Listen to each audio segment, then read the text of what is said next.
그의 변호사가 몸을 기울여 5마디를 속삭였다. 딱 5마디.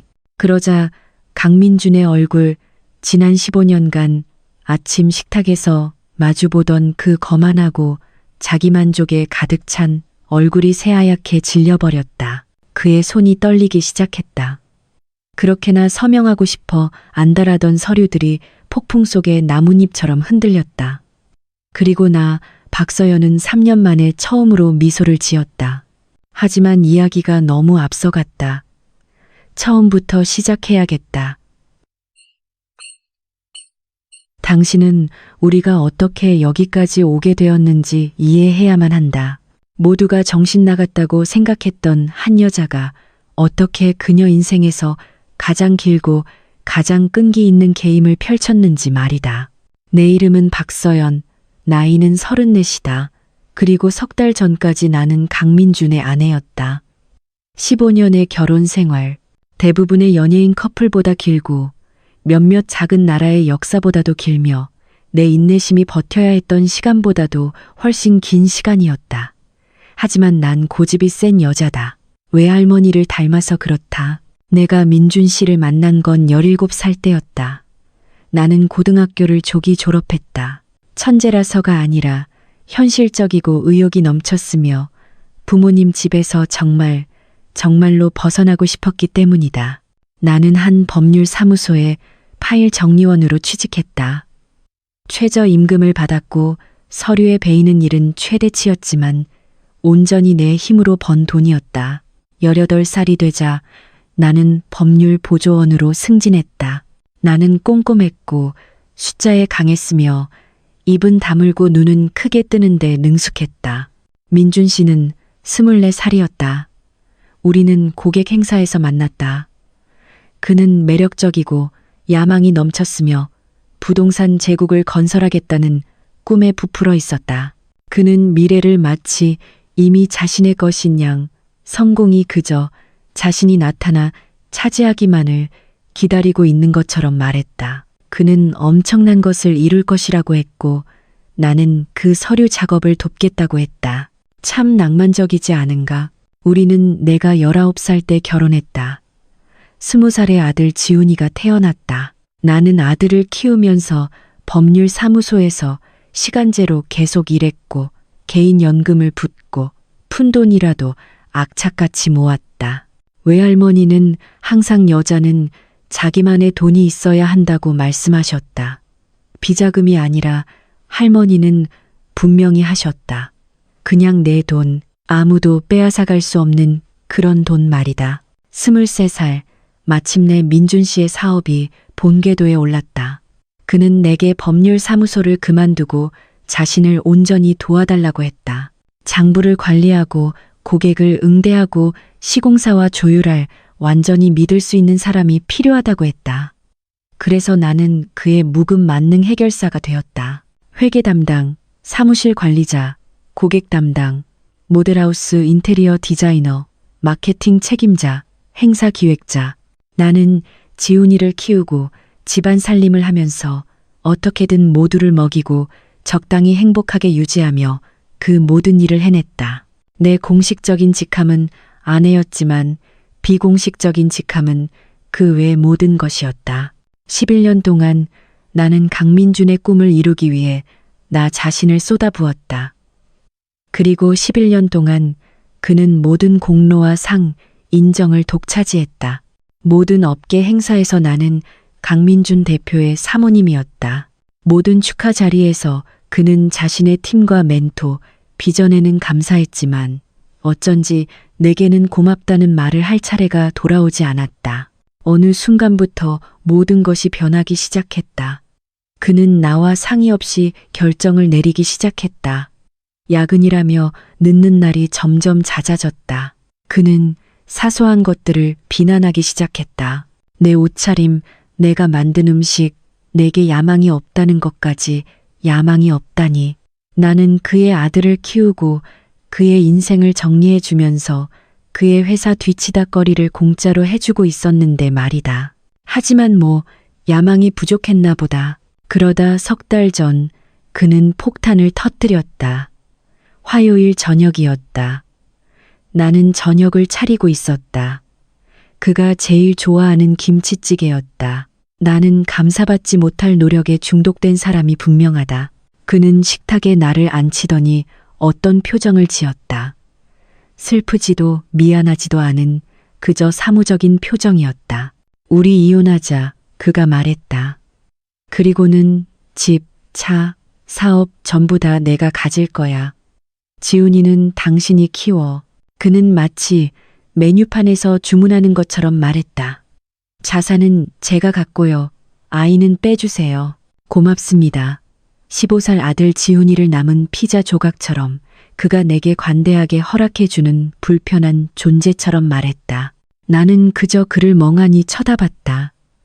15년의 결혼 생활이 이렇게 끝나는구나. 우리 집 식탁에서 소금통과 버터 그릇 사이에서 내가 마치 그가 버리는 또 하나의 물건인 것처럼 그 순간 내가 몰랐던 것, 나중에야 알게 된 사실은 민준 씨가 이 모든 것을 몇 달 전부터 계획해왔다는 것이다. 그는 이미 비싸고 노련한 황 변호사를 선임해 두었다. 내가 식사 메뉴를 짜고 그의 치과 예약을 잡는 동안 그는 자신의 출구 전략을 짜고 있었던 것이다. 나는 모든 것을 믿었던 남자에게 뒤통수를 맞았다. 다음 날 그의 어머니, 즉 시어머니가 나타났다. 최 여사님은 지난 15년간 나를 집안의 도우미처럼 취급했던 분이다. 완벽하게 손질된 머리와 완벽하게 연습한 동정심 가득한 얼굴로 도착했다. 그녀는 내 손을 토닥이며 그를 행복하게 해주기 위해 더 노력했어야 한다고 말했다. 남자는 다 자기 욕구가 있는 거란다 얘. 마치 느린 아이에게 복잡한 것을 설명하듯이 말했다. 최 여사님의 결혼 조언은 늘 흥미로웠다. 그녀의 남편, 즉 시아버님은 일주일에 7일 내내 골프장에서 살았으니까. 그녀와 같은 공간에 있지 않기 위해서 말이다. 하지만 물론 문제는 나였다. 첫 주는 정신없이 지나갔다. 민준 씨는 나를 손님방으로 옮겼다. 그는 서류를 준비시키고 합의안을 제시하고 일정을 잡았다. 모든 것이 너무 빠르게 진행되었고 나는 익사하는 기분이었다. 모두가 세상이 무너진 한 여자를 보았다. 15년간 헌신한 끝에 버림받는 아내, 다가올 비극을 전혀 눈치채지 못한 희생자. 하지만 여기 반전이 있다. 민준 씨가 몰랐던 것, 아무도 몰랐던 것은 내가 3년 전에 무언가를 발견했다는 사실이다. 그의 재무기록 깊숙이 묻혀 있던 것, 그가 영원히 숨겼다고 생각했던 것, 그리고 나는 그 이후로 조용히 끈기 있게 준비해왔다. 재앙으로 돌아가서 이혼 통보 일주일 만에 민준 씨는 모든 것을 장악했다. 손님방은 한때 우리 집이었던 곳에서 나의 영구 거주지가 되었다. 내 옷장은 드레스룸에서 그가 관대하게 허락한 작은 2칸으로 줄어들었다. 여긴 더 이상 내 집이 아니야라는 메시지는 분명했다.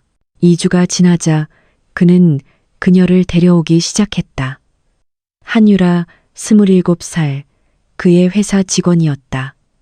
물론 그랬겠지. 그녀는 인스타그램에서나 볼 법한 완벽한 외모를 가졌다. 탈색한 금발, 완벽한 네일, 내일주일 식비보다 비싼 요가 바지. 그녀는 내 주방에 마치 자기 집인 양 들어왔다. 내 앞치마, 외할머니가 물려주신 앞치마를 두르고 내 믹서기로 스무디를 만들었다. 그녀는 내 결혼 생활보다 어렸고 내가 가장 아끼는 핸드백보다도 어렸다. 하지만 스무디는 기가 막히게 만들었으니 그건 뭐 인정해줘야 하나.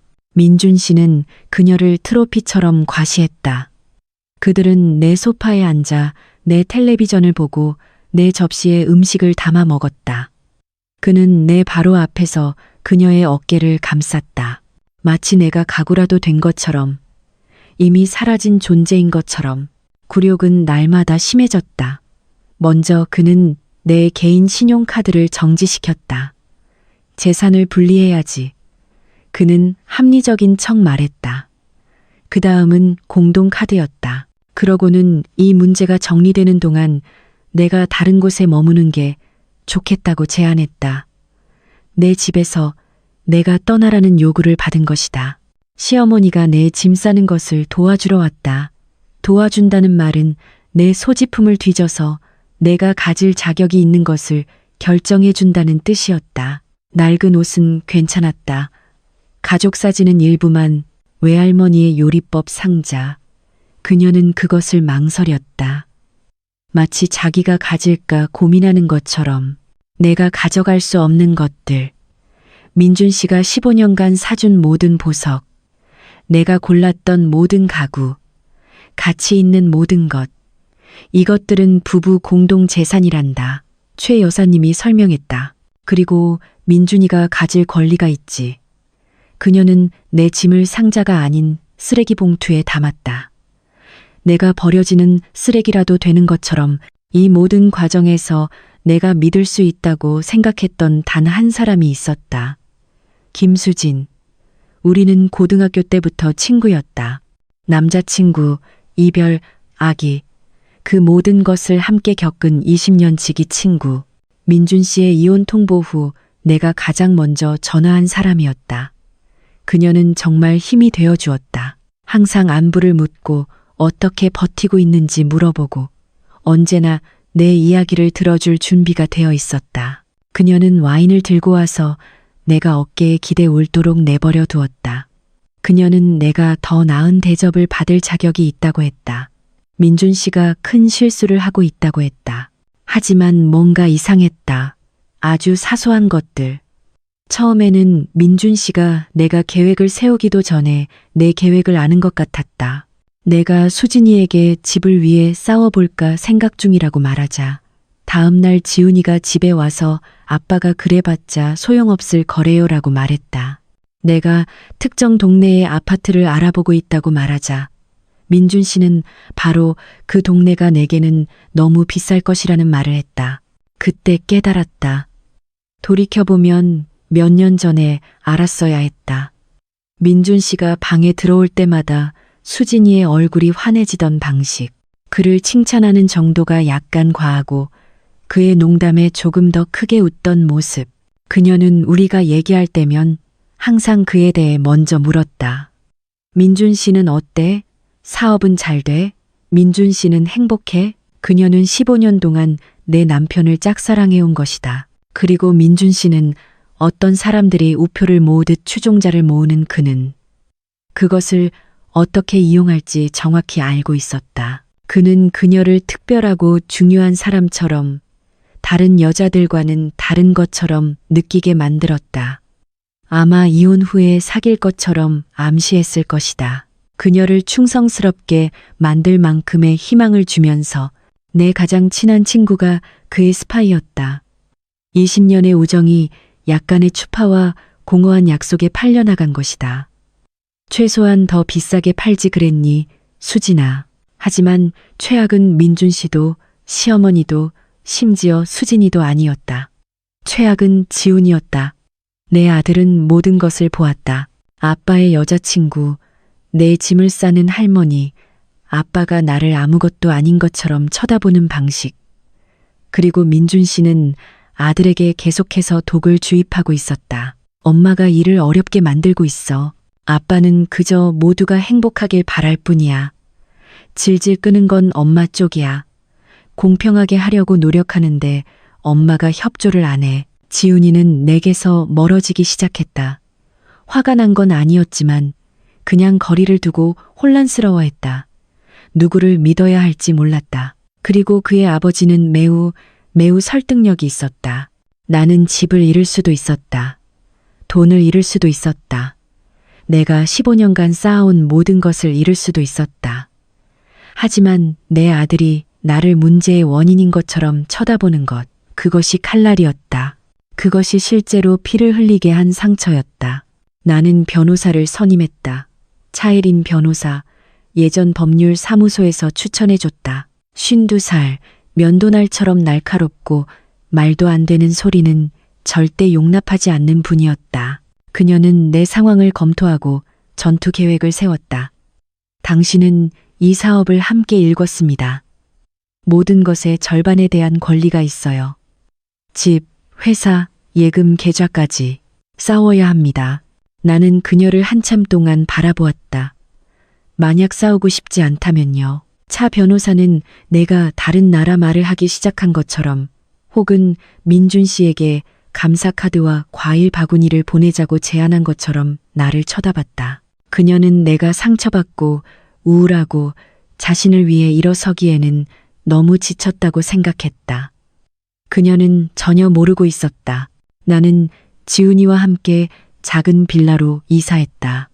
방 2개, 화장실 하나, 예전 집 식료품 저장실만 한 부엌, 이삿짐 상자의 절반은 들어가지도 않았다. 상자들은 지훈이 방구석에 우리가 얼마나 추락했는지를 보여주는 기념비처럼 쌓여 있었다. 한편 민준 씨는 유라 씨와 찍은 사진을 올렸다. 새로운 시작, 새로운 에너지, 축복, 그는 그렇게 썼다. 시어머니는 그 밑에 댓글을 달았다. 정말 기쁘구나, 아들아. 넌 행복할 자격이 있어. 언니는 격분해서 전화했다. 독한 변호사를 사야지. 그 인간 거 다 뺏어와야 해. 모두가 조언을 했다. 모두가 내가 어떻게 해야 하는지 안다고 생각했다. 모두가 포기하고 싸울 수 없고 남편이 자신을 짓밟도록 내버려 두는 여자를 보았다. 모두가 틀렸다. 과소평가당하는 것의 장점은 이거다. 사람들이 당신을 주시하지 않는다. 당신 주변에서 조심하지 않는다. 비밀을 지키지 않는다. 그리고 바로 그때 당신은 알아야 할 모든 것을 알게 된다. 3년, 내가 이 비밀을 품고 산 시간이다. 강민준과 그의 화려하고 매력적이지만 완전히 가짜인 제국에 대한 진실을 알고 지낸 시간이다. 모든 것은 이혼 3년 전 어느 평범한 화요일 밤에 시작되었다. 민준 씨는 또 야근 중이었다. 그때쯤 그는 항상 야근을 했지만 나는 아직 그게 진짜 의미하는 바를 몰랐다. 나는 그의 사업을 돌아가게 하는 지루한 일, 즉 회사 장부를 정리하고 계좌를 맞추고 있었다. 그리고 이상한 것을 발견했다. 내가 모르는 계좌로의 이체, 그리고 또 다른 이체, 그리고 패턴. 우리 계좌에서 내가 본 적 없는 곳으로 돈이 흘러나가고 있었다. 나는 더 깊이 파고들었다. 새벽 3시까지 잠도 안 자고 그 흔적을 파졌다. 내가 발견한 것은 피가 차가워질 정도였다. 민준 씨는 우리가 가진 모든 것을 담보로 대출을 받고 있었다.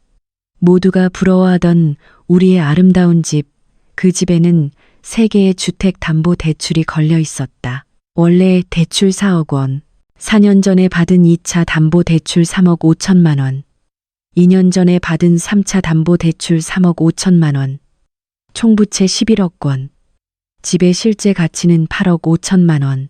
우리는 우리가 온전히 소유했다고 생각했던 집에서 2억 5천만 원의 빚더미에 앉아 있었다. 사업은 더 심각했다. 신용한도 2억 원은 꽉 찼다. 체납 세금 8,500만 원, 거래처 미지급금 1억 2천만 원, 장비 대출 7,500만 원.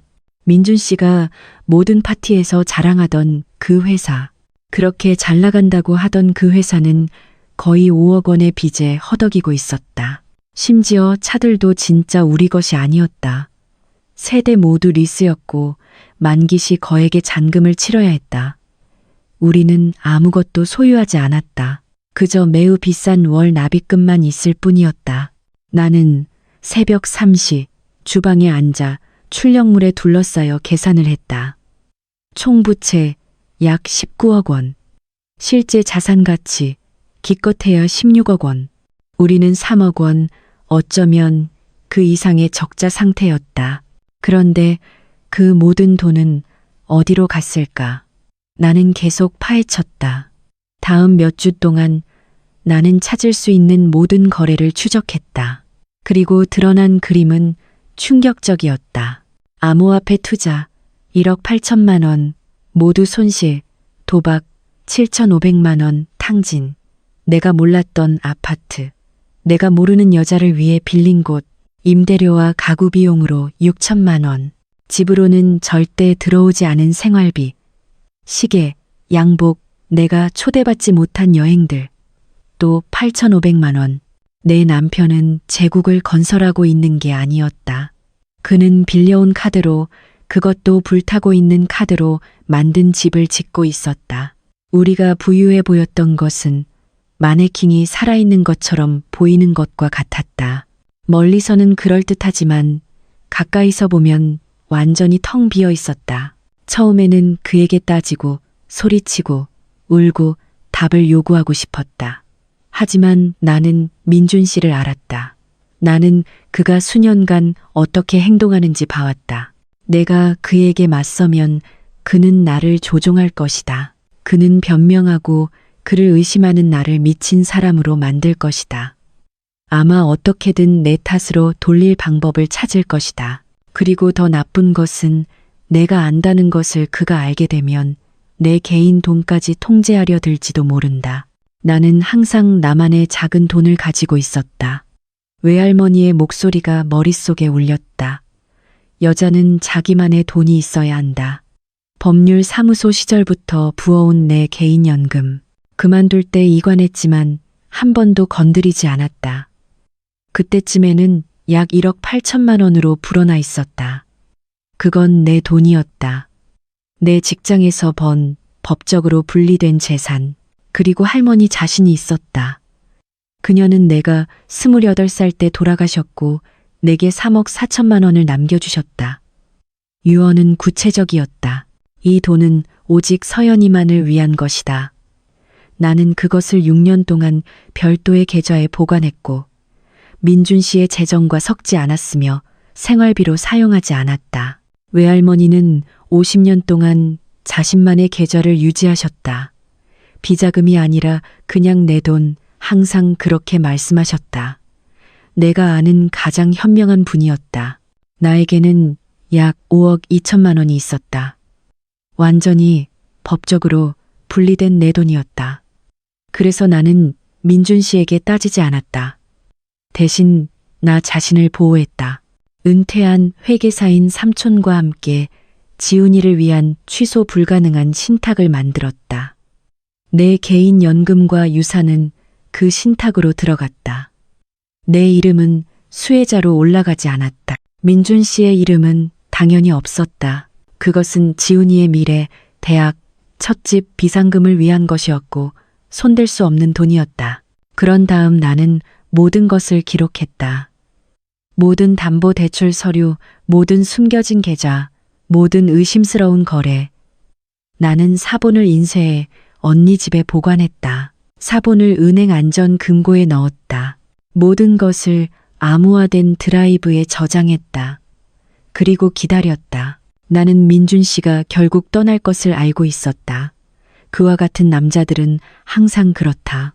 지루해지거나 더 젊은 사람을 찾거나 자신이 더 많은 것을 누릴 자격이 있다고 결정한다. 나는 그 일이 일어났을 때 준비되어 있기만 하면 되었다.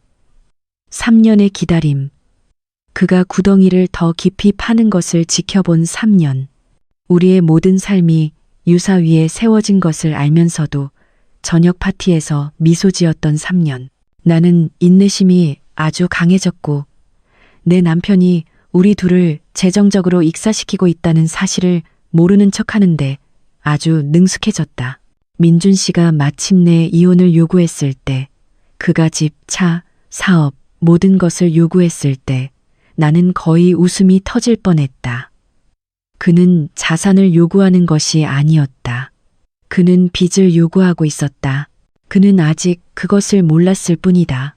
현재로 돌아와 나는 차혜린 변호사 맞은편에 앉아 책상 위에 3개의 바인더를 올려놓았다. 3년간의 증거, 모든 담보대출 서류, 모든 대출 명세서, 모든 숨겨진 계좌. 그녀는 거의 1시간 동안 말없이 읽었다. 마침내 고개를 들었을 때 그녀의 표정은 완전히 변해 있었다. 이걸 3년 동안이나 알고 계셨군요. 그가 떠나길 기다렸어요. 언젠가는 그럴 줄 알았으니까요. 그리고 그가 모든 것을 요구했을 때 그는 모든 빚을 요구하게 된 거죠. 그는 아직 그걸 이해하지 못하고 있을 뿐이에요. 차 변호사는 의자에 등을 기댔다. 그녀의 눈에서 동정심은 사라졌다. 걱정도 사라졌다. 그 자리를 대신한 것은 경외감 같은 것이었다. 그럼 자산 양도 서류에 서명하면 당신은 깨끗하게 떠나는 거군요. 그는 담보대출, 사업부채, 리스 의무, 모든 것을 단독 책임지게 됩니다. 그리고 당신의 유산, 퇴직연금 계좌는 분리재산이고 합쳐진 적 없으며 법적으로 보호되고 아드님을 위한 신탁에 안전하게 있군요. 차 변호사는 한동안 말이 없었다. 그러다 미소를 지었다. 느리고 위험한 미소였다. 박서연 씨, 그녀가 말했다. 제가 사과드려야겠군요. 저는 당신이 포기했다고 생각했습니다.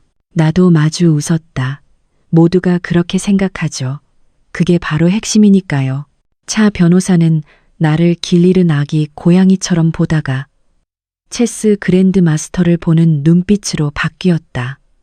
덫은 이미 설치되었다. 숫자는 확인되었고 문서는 빈틈이 없었다. 이제 내가 할 일은 민준 씨가 이기고 있다고 생각하게 내버려 두는 것뿐이었다. 그리고 아무도 15년 동안 연습해온 여자보다 우아한 패배자를 더 잘 연기할 수는 없다. 그 후 3개월은 연기의 대학년이었다. 나는 모든 사람이 기대하는 바로 그 모습이 되었다. 상처받고 패배하고 겨우 버티고 있는 모습. 나는 빨갛게 충혈된 눈과 떨리는 손으로 조정회의에 참석했다. 자신감을 모두 잃은 여자처럼 부드럽고 머뭇거리며 말했다. 나는 너무 적은 것을 요구해서 조정관조차 불편해하는 것 같았다. 저는 그냥 다시 시작할 만큼만 있으면 돼요. 두 번째 조정에서 내가 말했다. 어렵게 만들 생각은 없어요. 사업이 그의 인생의 전부라는 걸 알아요. 저 집이 그에게 얼마나 큰 의미인지도 알고요. 이미 부서진 우리 가족을 더 이상 망가뜨리고 싶지 않아요. 나는 현금 5천만 원, 내 개인 소지품, 지훈이에 대한 공동 양육권을 요구했다. 그게 다였다. 민준 씨는 즉시 동의했다. 그는 아마 내가 모든 것의 절반을 위해 싸울 것이라고 예상했을 것이다. 어떤 합리적인 변호사라도 그렇게 요구할 테니까. 대신 나는 부스러기를 구걸하고 있었다. 그는 조정 테이블 건너편에서 나를 거의 동정심에 가까운 눈빛으로 쳐다봤다. 마치 자비롭게 고통을 끝내주는 상처 입은 동물처럼. 나는 그 연기로 아카데미상, 아니 최소한 청룡 영화상이라도 받아야 했다. 내 인생 최고의 역할을 맡았고 나의 유일한 관객은 거짓말쟁이의 바람둥이, 곧 파산할 내 전 남편이었다. 주가 지날수록 민준 씨의 오만함은 커져만 갔다. 그는 조심성을 잃었고 합리적인 척하는 것도 그만두었다. 그는 만나는 사람마다 내가 싸우지도 않았다고 떠벌렸다. 그냥 포기하더라고. 그는 골프 친구들에게 말했다. 내가 공평한 합의금을 제안했더니 한마디도 없이 받아들였어. 시어머니는 더 심했다. 그녀는 교회 모임에서, 개모임에서, 참석하는 모든 사교 모임에서 자랑했다. 민준이가 모든 걸 지켰어. 그 여자는 한 푼도 못 건졌지. 내가 늘 말했잖아. 걘 우리 아들한테는 부족한 여자였다고. 다가올 승리를 축하하기 위해 민준 씨는 새 시계를 샀다. 500만 원짜리. 나는 사업 계좌에서 그 청구 내역을 받기 때문에 안다. 그는 여전히 회사 돈을 개인적인 용도로 쓰고 있었다.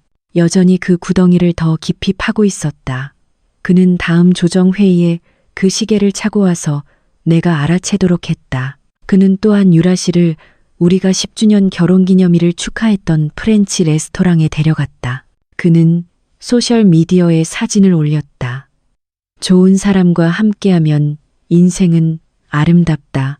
그가 썼다. 좋은 사람. 아직 그의 빚에 대해 모르는 사람을 의미하는 것이겠지. 한편 유라 씨는 내 집을 다시 꾸미기 시작했다. 거실에는 새 가구를 들이고 벽에는 새 그림을 걸었다. 심지어 내 주방을 회색으로 칠했다. 회색으로 칠해버렸다. 나는 그 세이지 그린색을 고르기 위해 3주를 보냈다. 페인트 샘플과 조명 테스트, 완벽한 색조를 찾기 위해 나 자신을 미치게 만들었던 3주. 그런데 그녀는 그것을 싸구려 회색으로 덮어버렸다. 아무것도 아니라는 듯이 그녀의 성격처럼 민준 씨가 파산한 것을 알게 될 그녀의 미래처럼 회색으로 사실 아주 잘 어울렸다. 수진이는 계속 전화해서 우정을 가장한 채 정보를 캐내려 했다. 나는 완벽하게 장단을 맞춰주었다. 어떻게 지내? 그녀가 가짜 걱정이 뚝뚝 묻어나는 목소리로 물었다. 그냥 빨리 끝났으면 좋겠어. 나는 목소리를 살짝 떨면서 말했다. 더 이상 싸울 힘이 없어. 기운도 없고 몇 시간 안에 민준 씨는 알게 될 것이다. 나는 그가 안심하고 경계를 더욱 늦추는 모습을 눈에 선하게 그릴 수 있었다. 수진이는 자기가 나를 이용하고 있다고 생각했다. 그녀는 사실 그냥 심부름꾼 역할을 하고 있었을 뿐이다. 그리 비싸지도 않은, 하지만 어른들이 게임을 하는 동안 지훈이는 지켜보고 있었다. 그리고 내 아들, 똑똑하고 관찰력 있고 멋진 내 아들은 뭔가 맞지 않는 것들을 알아채기 시작했다. 그는 아빠의 일 500만 원짜리 새 시계를 받지만 민준 씨가 학교 해외 연수 비용은 감당할 수 없다고 말하는 것을 들었다. 그는 현관에 쌓이는 유라 씨의 쇼핑백들을 받지만 민준 씨가 돈이 빠듯하다고 불평하는 것을 들었다. 그는 아버지가 보여주는 생활 방식과 그가 계속되는 변명 사이의 불일치를 알아챘다. 어느 날 저녁 지훈이는 내 작은 빌라에 와서 중고 식탁에 앉았다. 그는 그 진지한 눈으로 나를 바라보았다. 아빠와 많이 닮았지만 민준 씨가 오래전에 잃어버린 무언가를 담고 있는 눈이었다. 정직함. 엄마, 그가 조용히 말했다. 아빠, 정말 부자 맞아요? 나는 아들을 한참 동안 바라보았다. 넌 어떻게 생각하는데? 그는 조용히 생각에 잠겼다. 뭔가 이상해요. 아빠가 거짓말하는 것 같아요. 나는 테이블 너머로 손을 뻗어 그의 손을 꽉 잡았다. 엄마 믿어. 조금만 더 기다려줘. 내 15살짜리 아들은 변호사 2명과 공인회계사가 알아채기 전에 뭔가 잘못되었다는 것을 알아냈다. 그의 대학 등록금 통장에서 컨설팅 비용을 청구해야 할 판이다. 물밑에서 차 변호사는 외과 수술처럼 정밀하게 우리의 법적 전략을 준비하고 있었다. 주 이혼 합의서에는 내가 부부 공동 재산에 대한 모든 권리를 포기한다고 명시되어 있었다. 집, 사업, 차량, 모든 것이 민준 씨에게 넘어간다. 그 대가로 나는 소에게 현금 합의금을 받고 떠난다. 하지만 그 합의서에는 부록, 즉 상세한 채무 공개 명세서가 첨부되어 있었다. 그 자산들에 얽힌 모든 빚, 모든 담보대출, 모든 대출금, 모든 의무. 민준 씨가 모든 자산에 서명할 때 그는 법적으로 모든 부채를 떠안게 될 것이다. 주택담보대출은 그의 단독 책임이 될 것이다. 사업 부채는 전적으로 그에게 이전될 것이다. 자동차 리스 의무는 그의 문제가 될 것이다. 모든 것이 흑백으로 명확하게 적혀 있었다. 합법적이고 적절하며 파괴적이었다. 최종 심리 2주 전 민준 씨의 황 변호사가 걱정스러운 목소리로 차 변호사에게 전화했다. 제 의뢰인이 상당한 자산을 인수하게 됩니다. 최종 결정 전에 완전한 재무 감사를 요청하고 싶습니다. 모든 것을 확인하기 위해서요.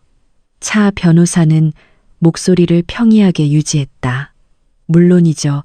필요한 모든 서류를 제공해 드리겠습니다. 하지만 황 변호사가 이 말을 민준 씨에게 전했을 때 내 곧 전남편이 될 사람은 즉시 거절했다. 감사는 무슨, 민준 씨가 그에게 말했다. 내가 세운 회사야. 그 가치가 얼마인지 내가 정확히 알아. 내가 이미 아는 걸 확인하려고 회계사한테 돈 쓸 생각 없어. 황 변호사가 다시 설득했다. 서명하시기 전에 자산 가치를 확인하시길 강력히 권고합니다. 이건 상당한, 아니, 민준 씨가 말을 잘랐다. 유라가 이거 빨리 끝내고 싶어 해. 나도 그렇고 더 이상 지체하지 마.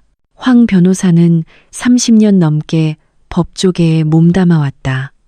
그는 의뢰인이 실수를 저지르려 할 때를 알았다. 그는 또한 누군가에게 자신의 조언을 강요할 수 없다는 것도 알았다. 그는 민준 씨에게 포기각서를 내밀었다. 황 변호사가 독립적인 재무 검토를 권고했고 민준 씨가 변호인의 조언에 반하여 이를 거절했다는 것을 인정하는 문서였다. 민준 씨는 읽지도 않고 서명했다. 그가 다른 모든 서류에 읽지도 않고 서명할 것처럼 심리 전날 밤 민준 씨가 내게 문자 메시지를 보냈다. 이 일을 험악하게 만들지 않아줘서 고마워. 나는 그 메시지를 오랫동안 쳐다봤다. 15년의 결혼, 15년간 그의 사업을 일구고 그의 아들을 키우고 그의 삶을 관리해준 나에게 그가 나를 버리면서 일을 어렵게 만들지 않아줘서 고맙다고 했다. 나는 답장했다. 난 그저 지훈이에게 가장 좋은 걸 원할 뿐이야. 지훈이에게 가장 좋은 것, 그의 신탁 자금, 그의 안전한 미래, 그리고 인생에서 가장 비싼 교훈을 막 배우려는 아버지. 그날 저녁 차 변호사에게서 전화가 왔다. 내일 오전 9시, 최종 심리입니다. 판사는 박진희 부장판사고요. 준비되셨습니까? 나는 내 작은 집을 둘러보았다. 중고 가구, 아직 풀지 않은 구석의 상자들, 희망을 떠올리게 해서 세이지 그린으로 칠한 작은 부엌. 3년 동안 준비했어요. 3년의 기다림 끝에 마침내 그날이 온 것이다. 마치 이혼 법정과 금융복수가 포함된 크리스마스 아침을 맞이한 아이 같았다. 목요일 오전 9시. 민준 씨는 그 법정의 상을 받으러 들어간다고 생각하며 걸어 들어갈 것이다. 그는 자신이 직접 서명한 금융재앙을 상속받게 되리라는 것을 전혀 몰랐다. 그리고 가장 좋은 점은 그가 증인들이 있는 앞에서 서면으로 그것을 요청했다는 것이다. 4월 17일 목요일 오전 9시 사비 법정. 나는 그 아침의 모든 세세한 부분을 기억한다. 높은 창문으로 들어오는 햇살, 오래된 나무와 바닥 광택제 냄새, 변호사들이 서류를 넘기는 조용한 속삭임, 15년의 결혼 생활이 공식적으로 끝나는 곳, 그리고 3년간의 인내가 마침내 결실을 보는 곳이었다. 민준 씨가 먼저 도착했다. 물론 그는 최고의 양복을 입고 있었다. 3년 전 고객과의 저녁 식사를 위해 내가 골라준 차콜 그레이색 아르마니 수트. 그의 새시계는 황 변호사와 악수할 때 빛을 반사했다. 그는 자신감 있고 편안해 보였다. 아주 유리한 계약을 막 체결하려는 남자처럼. 유라 씨는 복도에서 기다리고 있었다. 법정 안에는 들어올 수 없었지만 정신적 지지를 위해 그곳에 있고 싶어 했다. 나는 문틈으로 그녀를 흘끗 보았다. 완벽한 화장, 명품 가방, 마치 지루한 약속에 온 것처럼 휴대폰을 들여다보고 있었다. 시어머니도 방청석에 앉아 있었다. 그녀는 그날을 위해 한껏 차려입었다. 아마도 민준 씨를 데리고 축하 오찬을 할 계획이었을 것이다. 그녀는 내가 들어서는 것을 보고 작은 미소를 지었다. 이미 이긴 상대에게 보내는 그런 미소. 나는 민준 씨보다 몇 분 늦게 도착했다. 심플한 네이비 원피스, 보석 없음, 머리는 낮게 묶었다. 나는 지치고 패배한, 더 이상 싸울 힘이 남아있지 않은 여자처럼 보였다. 완벽했다. 인생과 패션을 동시에 포기한 사람처럼 보였다. 아주 설득력 있었다. 박진희 부장판사가 들어왔고 모두 일어섰다. 그녀는 60대 초반이었고 은발 머리에 코끝에는 돋보기 안경을 걸치고 있었다. 가사 법원에서 30년을 보낸 베테랑. 그녀는 이혼하는 부부들이 던질 수 있는 모든 속임수, 모든 조종, 모든 거짓말을 봐왔다. 더 이상 그녀를 놀라게 할 것은 없었다. 그녀는 사건 파일을 잠시 훑어본 후 고개를 들었다. 강민준, 대박서연, 최종 이혼 심리, 양측이 합의에 이르렀다고 들었습니다. 황 변호사가 먼저 일어섰다. 네, 재판장님. 제 의뢰인 강민준 씨는 가족 거주지, 부동산 개발 사업 및 모든 관련 차량을 포함한 모든 부부 공동재산을 인수합니다. 그 대가로 박서연 씨는 5천만 원의 현금 합의금을 받습니다. 차 변호사가 내 옆에서 일어섰다. 맞습니다, 재판장님. 제 의뢰인은 이러한 자산에 대한 모든 권리를 포기하고 제한된 합의 조건에 동의합니다. 박 판사의 시선이 내게로 향했다. 그녀는 내 얼굴을 잠시 살폈다. 강압의 징후, 내가 불리한 합의에 압박받고 있다는 징후를 찾는 것 같았다. 박서연 씨, 그녀가 말했다. 오늘 동의하는 내용을 이해하고 있는지 확인해야겠습니다. 당신은 상당한 재산, 가족의 집, 당신이 함께 일군 사업에 대한 권리를 포기하는 겁니다. 이것이 진정으로 원하는 것입니까? 나는 목소리를 부드럽고 약간 떨리게 유지했다. 네, 재판장님, 이해합니다. 그리고 자발적으로 이 합의에 임하는 것입니까? 아무도 당신을 압박하지 않았습니까? 네, 재판장님. 나는 내 손을 내려다본 후 그녀를 다시 쳐다봤다. 저는 그저 제 남편이 원했던 모든 것을 갖기를 바랄 뿐입니다. 이 일이 끝나기만을 바랍니다. 판사는 나를 한참 더 살폈다. 나는 그녀의 내적 갈등을 거의 볼 수 있었다. 더 밀어붙여야 할지, 심리를 연기해야 할지, 끔찍한 결정처럼 보이는 것으로부터 나를 보호해야 할지. 하지만 나는 변호사의 조력을 받고 있었고 명확하게 대답하고 있었으며 자신의 선택을 하는 성인 여성이었다. 알겠습니다. 그녀가 마침내 말했다. 진행합시다. 서기가 최종 서류를 배포했다. 페이지마다 법률 용어가 가득했고 세 페이지마다 서명이 필요했다. 민준 씨는 자신이 동의하는 내용을 거의 쳐다보지도 않고 열심히 서명했다. 그는 이 일을 끝내고 싶었다. 새로운 여자친구와 새로운 자유가 있는 새로운 삶으로 돌아가고 싶었다. 나는 천천히 신중하게 서명했다. 내 펜의 모든 획은 조심스럽고 정확했다. 이것이 내가 3년 동안 기다려온 순간이었다. 나는 그것을 음미할 작정이었다. 법정 건너편에서 민준 씨가 시어머니를 보고 미소 짓는 것을 보았다. 그녀는 만족스럽게 고개를 끄덕였다. 복도에서 그의 전화가 울렸다. 아마도 유라 씨가 격려 문자를 보낸 것이겠지.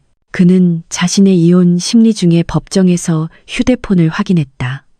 그는 그런 남자였다. 한편 황 변호사는 좋은 변호사가 하는 일을 하고 있었다.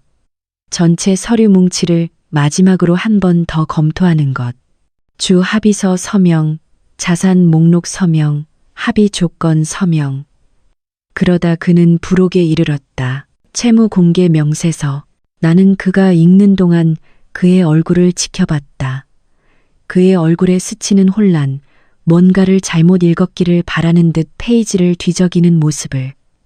그는 잘못 읽지 않았다. 황 변호사의 얼굴이 창백해졌다. 그는 민준 씨에게 몸을 기울여 최대한 조심스럽게 속삭였다. 대표님, 드릴 말씀이 있습니다. 민준 씨는 승리에 도취되어 그를 손짓으로 막았다. 지금 말고 거의 다 끝났어.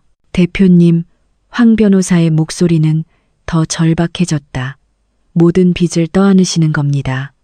민준 씨가 그를 돌아보았다. 뭐라고? 채무 공개서요. 황 변호사가 서류를 가리키며 속삭였다. 주택담보대출, 사업체, 압류, 여기 다 있습니다. 모든 것에 대해 개인적인 책임을 지시게 되는 겁니다. 처음으로 민준 씨는 자신이 서명한 것을 실제로 들여다보았다. 나는 그의 눈이 숫자를 훑는 것을, 그의 얼굴에서 핏기가 가시는 것을 지켜봤다. 집, 11억 원 부채, 시세 8억 5천만 원, 사업, 4억 8천만 원의 부채, 차량, 1억 1,500만 원의 리스 의무, 추가 개인 부채 2억 원, 총 부채 약 19억 원. 그가 방금 차지한 모든 것의 순가치 마이너스 3억 원. 그는 복권에 당첨된 것이 아니었다. 그는 그 청구서에 당첨된 것이었다. 민준 씨는 의자가 바닥에 긁히는 소리를 내며 벌떡 일어섰다. 이건 말도 안 돼. 그는 나를, 그리고 판사를, 그리고 다시 서류를 쳐다봤다. 이 여자가 이걸 숨겼어. 이건 사기야. 박 판사의 목소리는 날카로웠다. 강민준 씨, 앉으세요. 이 숫자들은 가짜예요. 민준 씨는 목소리를 높이며 주장했다. 저 여자가 서류를 조작했어요. 이건 강민준 씨, 판사의 어조는 반박의 여지를 남기지 않았다. 앉으세요. 그는 앉았지만 그의 손은 떨리고 있었다. 그의 자신감 넘치던 미소는 사라지고 공황 상태와 비슷한 무언가로 바뀌어 있었다. 박 판사는 앞에 놓인 서류를 본 후 민준 씨를 보았다. 강민준 씨, 지금 이 합의서에 첨부된 채무공개 명세서를 보고 있습니다. 이것들은 당신이 인수하는 자산과 관련된 부채들입니다. 당신의 이름으로 된 자산, 당신의 사업, 당신의 재산과 관련된 것들이죠. 그녀는 그를 날카롭게 쳐다봤다. 자신의 재정 상황을 모른다고 이 법정에서 말씀하시는 겁니까? 황 변호사가 헛기침을 했다. 재판장님, 참고로 저는 이 심리 전에 제 의뢰인에게 독립적인 재무 검토를 받으라고 조언했습니다. 그는 거절했습니다. 서류도 있습니다. 그는 민준 씨가 읽지도 않고 서명한 포기각서를 제출했다. 황 변호사가 완전한 감사를 권고했고 민준 씨가 거절했다는 내용이 명확한 법률 용어로 적혀 있는 그 서류였다. 박 판사는 그것을 잠시 검토했다. 그럼 강민준 씨는 이 수치들을 확인할 것을 조언받았지만 그렇게 하지 않기로 선택했군요. 그리고 그 선택을 인정하는 포기각서에 서명했고요. 그녀가 민준 씨를 보았다. 맞습니까? 민준 씨는 그 포기각서를 마치 자신을 문뱀처럼 쳐다보고 있었다. 저는 몰랐. 당신 서명 맞습니까, 강민준 씨? 긴 침묵. 네, 그럼 당신은 이 위험을 자발적으로 인수한 것입니다. 박 판사의 목소리는 사실을 말할 뿐이었다. 조사할 기회가 있었지만 당신은 하지 않기로 선택했습니다. 합의는 유효합니다. 민준 씨는 나를 돌아보았다. 절박함이 그의 평정을 깨뜨렸다. 당신 알고 있었지. 그의 목소리가 갈라졌다. 이 모든 걸 알고 있었어. 나는 그의 눈을 침착하게 마주했다. 나는 11년 동안 당신의 회계 담당이었어요. 민준 씨. 나는 모든 걸 알고 있었죠. 그의 얼굴은 내가 셀 수 있는 것보다 더 빠르게 감정들이 스쳐 지나갔다. 혼란, 분노, 배신감, 두려움, 그리고 마침내 내가 기다려온 것, 깨달음. 이 모든 것을 스스로 자초했다는 이에 합의를 철회하고 싶습니다. 민준 씨가 판사를 다시 돌아보며 말했다. 제가 무엇에 서명하는지 이해하지 못했습니다. 이건 불공평해요. 박 판사는 고개를 저었다. 강민준 씨, 당신은 이 법정 앞에서 모든 조건에 이해하고 동의한다고 명시된 서류에 서명했습니다. 유능한 변호사의 조력을 받았고요. 추가 검토는 거절했습니다. 당신의 아내는 아무것도 숨기지 않았습니다. 이것들은 당신의 빚, 당신의 담보대출, 당신의 의무입니다. 그녀는 잠시 멈췄다. 합의는 최종적입니다. 의사봉이 내려왔다. 박서연 씨, 합의금을 받으십시오. 강민준 씨, 합의된 대로 모든 관련 부채와 함께 자산을 인수하십시오. 이 결혼은 해소되었습니다. 나는 일어서서 원피스를 다듬고 핸드백을 집어들었다. 그리고 마지막으로 민준 씨를 한 번 쳐다봤다. 그는 의자에 주저앉아 있었고 서류들은 앞에 흩어져 있었으며 그의 온 세상이 무너져 내리고 있었다. 당신은 지훈이만 빼고 모든 걸 원했잖아. 내가 조용히 말했다. 나는 당신이 원한 그대로를 줬어. 나는 뒤돌아보지 않고 법정을 걸어 나왔다. 복도에서는 민준 씨의 목소리가 높아지는 것이 들렸다. 황 변호사에게 소리치고 어떻게 이런 일이 일어날 수 있었는지 따지고 소송을 위협하고 있었다. 황 변호사의 침착한 대답. 감사를 받으시라고 말씀드렸습니다. 서면으로도 가지고 있고요. 당신이 거절했습니다. 유리문 너머로 그 말을 듣는 유라 씨의 얼굴이 변하는 것을 보았다. 그녀가 민준 씨를 보는 것을, 정말로 그를 보는 것을, 그리고 그녀가 생각했던 성공한 사업가와는 다른 무언가를 보는 것을 보았다. 내가 엘리베이터에 도착하기 전에 그녀는 사라졌다. 빠르게 움직이며 대리석 바닥에 하이힐 소리를 내며 뒤돌아보지 않았다. 나는 4월의 햇살 속으로 걸어 나왔다. 하늘은 파랗고 공기는 따뜻했다. 내 뒤 어딘가에서 내 전남편은 그의 변호사에게 공정함과 사기, 그리고 이 모든 것이 자신의 잘못이 아니라고 소리치고 있었다. 내 앞에는 새로운 삶이 있었다. 이전보다 작고 더 단순하지만 온전히 나의 것이었다. 붕괴는 내가 예상했던 것보다 더 빨리 일어났다. 2주 만에 유라 씨는 집에서 나갔다. 한밤중에 짐을 싸서 이건 내가 원했던 게 아니야라는 메모를 남기고 떠났다. 회색 주방은 텅 비었다. 한 달 만에 민준 씨는 집을 팔려고 했지만 가치보다 빚이 더 많을 때는 구매자가 없다. 연체된 대출금에 대해 전화하는 은행과 급매를 제한하는 부동산 중개인들만 있을 뿐이다. 2달 만에 사업은 부도를 내기 시작했다. 거래처들은 소송을 제기했고 신용 한도는 동결되었다. 민준 씨가 15년간 쌓아올린, 내가 11년간 지원했던 그 회사는 먼지로 허물어지고 있었다. 3달 만에 민준 씨는 파산 전문 변호사와 만나고 있었다. 한때 자신의 제국을 자랑했던 남자는 이제 채권자들로부터 어떤 자산을 보호할 수 있을지 계산하고 있었다. 답은 거의 아무것도 없다는 것이었다. 최 여사님의 완벽한 아들은 친척들에게 전화를 걸어 돈을 빌리고 변명과 해명을 들고 나타났다. 아무도 빚에 대해 몰랐어. 서연이가 어떻게든 숨겼을 거야. 내가 속았어. 하지만 서류는 다른 이야기를 하고 있었다. 담보대출은 그의 이름으로, 대출도 그의 이름으로, 도박빚, 암호화폐 손실, 비밀 아파트, 모두 그의 선택, 그의 서명이었다. 수진이는 심리 후 약 일주일 뒤에 내게 전화했다. 그녀의 목소리는 떨리고 있었다. 상황이 이렇게 나쁜 줄 몰랐어. 정말 미안해, 서연아. 나는 민준 씨랑 나는 대답하지도 반응하지도 그녀가 원하는 용서를 주지도 않았다. 어떤 다리는 수리할 수 없는 법이다. 어떤 우정은 2번째 기회를 받을 자격이 없다. 20년의 역사가 모두를 이용하는 남자의 윙크와 공허한 약속에 배신당했다. 그녀는 3번 더 전화하려다 그만두었다. 시어머니는 다른 접근법을 시도했다. 지훈이를 통해서. 내 엄마한테 내가 돈 문제에 대해 몰랐다고 전해다오. 내가 그 애한테 대한 방식에 대해 미안하다고 전해다오. 얘기하고 싶다고 전해다오. 지훈이는 자기 엄마의 짐을 쓰레기 봉투에 담고 엄마를 쓸모없다고 부르고 단 한 번의 질문도 없이 아빠 편을 들었던 할머니를 쳐다보고 말했다. 엄마는 자기 인생을 만들어 가느라 바빠요. 변명 들을 시간 없어요.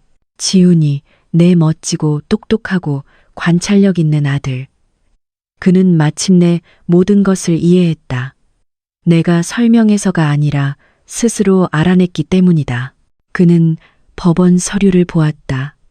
아버지의 변명을 들었다. 유라 씨가 떠나는 것을 보았다. 할머니가 허둥대는 것을 보았다. 모든 가식이 무너지는 것을 지켜보았다. 이혼 한 달쯤 지난 어느 날 저녁, 그는 내 작은 빌라에서 나와 함께 앉았다. 세이지 그린색 주방이 있는 중고가구와 마침내 짐을 푼 상자들이 있는 그곳에서 3년을 기다렸구나. 그가 조용히 말했다. 이 모든 걸 알면서 그냥 기다렸어. 네가 보호받는지 확인하고 싶었어. 내가 그에게 말했다. 네 아버지와 나 사이에 무슨 일이 있었든 네가 괜찮을 거라는 걸 알아야 했어. 그 신탁 자금 5억 2천만 원. 안전하고 손댈 수 없는 돈. 그는 잠시 말이 없었다. 그러고는 나를 안아주었다. 정말로 나를 안아주었다. 15살 아들에게서 몇 달 동안 받아보지 못했던 그런 포옹. 이해해요 라고 말하는 듯한, 엄마가 자랑스러워요 라고 말하는 듯한 포옹. 내 합의금 5천만 원은 정착하는 데 쓰였다. 첫 달 월세, 보증금, 망가지지 않은 기본 가구. 호화롭지는 않았지만 안정적이었다. 신탁 자금은 그대로 두었다. 지훈이의 미래, 대학, 어쩌면 첫 집, 누구도 빼앗아갈 수 없는 안전망. 그리고 나는 동네 문화센터에 인테리어 디자인 강좌에 등록했다. 23살 때 민준 씨의 제국을 건설하는 것을 돕기 위해 미뤄두었던 꿈. 나는 마침내 나만의 것을 짓고 있었다. 이혼이 확정되고 약 석 달 후 민준 씨가 내 빌라에 나타났다. 나는 그를 거의 알아보지 못했다. 그는 살이 빠졌는데 건강한 종류가 아니었다. 눈 밑에는 다크서클이 있었고 양복은 구겨져 있었으며 시계는 사라졌다. 그는 전쟁을 겪고 패배한 남자처럼 보였다. 그는 내 문 앞에 서 있었고 잠시 동안 나는 그가 거의 불쌍하게 느껴졌다. 거의. 이렇게까지 나쁜 줄 몰랐어. 그가 말했다. 목소리가 쉬어 있었다. 내가 실수했어. 이제 알아. 하지만 이 모든 게 이렇게 될 줄은 몰랐어. 나는 문틀에 기대어 그를 바라보았다. 내 인생의 거의 절반을 사랑했던 이 남자. 나를 쓰레기처럼 버렸던 이 남자. 이제 자신의 선택의 결과 속에서 허우적거리는 이 남자. 우리 얘기 좀 할 수 있을까? 그가 물었다. 어쩌면 우리가 뭔가 방법을 찾을 수 있을지도 몰라. 내가 모르겠어. 어쩌면 우리가, 그는 문장을 끝맺지도 못했다. 그가 정말로 원하는 것을 요청할 용기가 없었다. 도움, 내 도움. 그 모든 일이 있은 후에 당신은 지훈이만 빼고 모든 걸 원했잖아. 내가 침착하게 말했다. 당신은 정확히 당신이 원했던 것을 가졌어. 서연아, 제발, 잘 가, 민준 씨. 나는 문을 닫았다. 그는 복도에서 10분 동안 서 있었다. 나는 현관문 렌즈를 통해 아이스크림을 먹으며 지켜봤기 때문에 안다. 내가 본 최고의 쇼였다. 별 5개, 다시 볼 의향 있음. 그날 저녁, 지훈이가 잠든 후 나는 작은 거실에 앉아 선반 위에 외할머니 사진을 바라보았다. 그 옆에는 요리법 상자가 있었다. 시어머니가 거의 가져갈 뻔했던, 가장 소중했던 그것. 할머니 말이 다 맞았어요. 내가 조용히 말했다. 자기 돈을 지키고 자기 가치를 알고 절대 누구도 당신을 작게 만들게 두지 말라던 말. 집은 조용하고 작았다. 내가 15년 동안 살았던 집과는 전혀 달랐지만 나의 것이었다. 모든 페인트색, 모든 가구, 모든 결정이 나의 것이었다. 그리고 기억할 수 있는 것보다 더 오랜만에 나는 자유로웠다. 이 이야기가 당신의 마음에 울림을 주었다면 좋아요를 누르고 당신의 생각을 댓글로 남겨주세요. 당신의 이야기도 궁금합니다.